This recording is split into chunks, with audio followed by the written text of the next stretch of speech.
হাবিবাল্লাহ, নবীজি আপনার মুখে শুনতে পারলে আমি আলী আপনার কথা বুঝতে পারবো। আমার নবীজি বলছেন, আলী, এমন কিছু মানুষ আছে যাদের চিন্তা কখনো শেষ হবে না। মওলা আলী শরফুদ্দৌলা রাদিয়াল্লাহু তাআলা বললেন, সাইয়্যিদি ইয়া রাসূলুল্লাহ, সে কোন মানুষগুলা যাদের চিন্তা ভাবনা কখনো শেষ হবে না? আমার রাসূল বলছেন, আলী শুনো, ওই সমস্ত মানুষ আইয়াতাকাত্তা ইল্লা আহলা ফিন্নার, যে মানুষগুলো দুনিয়ার মধ্যে আল্লাহ এবং রাসূলের আদেশ লঙ্ঘন করে নিজের জীবন ধ্বংস করে দিয়েছে।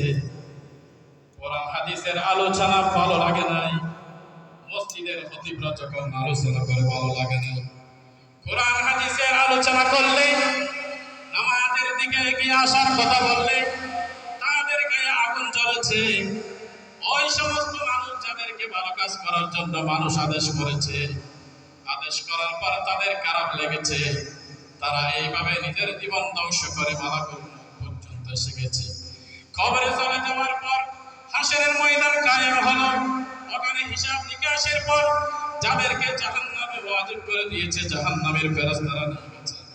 ওই সমস্ত জাহান্নাম, যারা জাহান্নামের মধ্যে ঢুকেছে, আমার রাসূল বলেছেন, আলী জানো, যারা জাহান্নামী হবে তাদের চিন্তা জীবনে কখনো শেষ হবে না। নাউযুবিল্লাহ, বারবার করে হান্না নাউযুবিল্লাহ।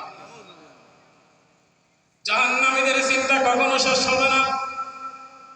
মওলা আলী দুই চোখের পানি ছেড়ে দিয়ে বলছেন, সাইয়্যিদি ইয়া রাসূলুল্লাহ, জাহান্নামের কথা শুনলে ভয় লাগে এমন কোন মানুষগুলো যারা জাহান্নামে গিয়েছে।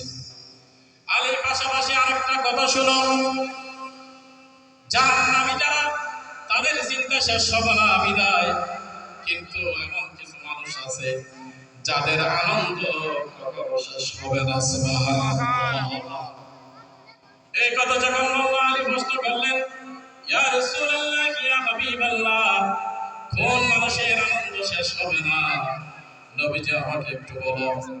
আমার রাসূল বলছেন, আলী শুনো, ইল্লা তাহালা ফিল জান্নাতি আহলিল জান্নাহ, যারা জান্নাতি হবে আল্লাহ এবং রাসূলের আদেশ পালন করে, মা আতাকুমুর রাসূলু ফাখুযুহু ওয়া মা নাহাকুম আনহু ফান্তাহু, যারা এই কথার উপর ছিল, যারা এই পোষণ ছিল, রাসূল যা দিয়েছে তা গ্রহণ করেছে, আর যা নিষেধ করেছে তা বর্জন করেছে, যারা এইভাবে নিজের জীবনকে সিদ্দিক আকবরের মতো সাজিয়েছে, ও আলী শুনো, ওই সমস্ত মানুষগুলা যাদেরকে আল্লাহ নবীর রহমত দয়া পেয়ে আনন্দ উল্লাস করে নিজের জীবন মূল্যায়ন করেছে, ওই সমস্ত মানুষ যারা জান্নাতি ফেরেশতাদেরকে জান্নাতে ঢোকার জন্য বলবে, যারা জান্নাতি হবে, আলী তারা যাদের জান্নাত নসিব হয়েছে,